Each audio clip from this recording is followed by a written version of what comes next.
যারা পৃষ্ঠপোষক, ফ্যাসিবাদের জন্মদাতা যারা, তারাই আমরা লক্ষ্য করছি আমাদের মধ্যকার পারস্পরিক দ্বন্দ্ব সংঘাতগুলোকে উস্কে দিয়ে বাংলাদেশকে ধ্বংসের দ্বার প্রান্তে তারা উপনীত করবার চেষ্টা করছে।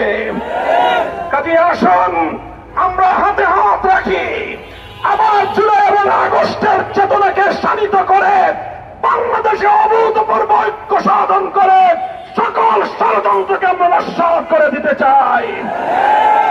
ছাত্র নেতৃবৃন্দ, তোমাদেরকে আমি বলবো, তোমাদের ত্যাগ, তোমাদের কোরবানি, জুলাই এবং আগস্টের বিপ্লবে তোমাদের ঐতিহাসিক নেতৃত্ব এদেশের মানুষ হাজার বছর পর্যন্ত স্মরণ করবে।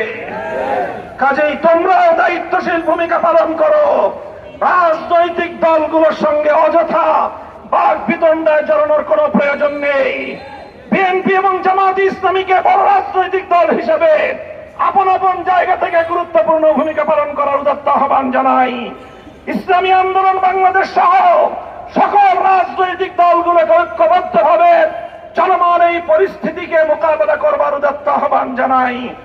ইনশাআল্লাহ আমি আপনাদেরকে আজকের মঞ্চ থেকে বাংলাদেশের মানুষকে আমি আশ্বস্ত করতে চাই, ইনশাআল্লাহ জুলাই এবং আগস্টের সকল অংশীজনরা ঐক্যবদ্ধভাবেই বাংলার বিরুদ্ধে পরিচালিত প্রতিটি ষড়যন্ত্রকে প্রতিহত করবে ইনশাআল্লাহ।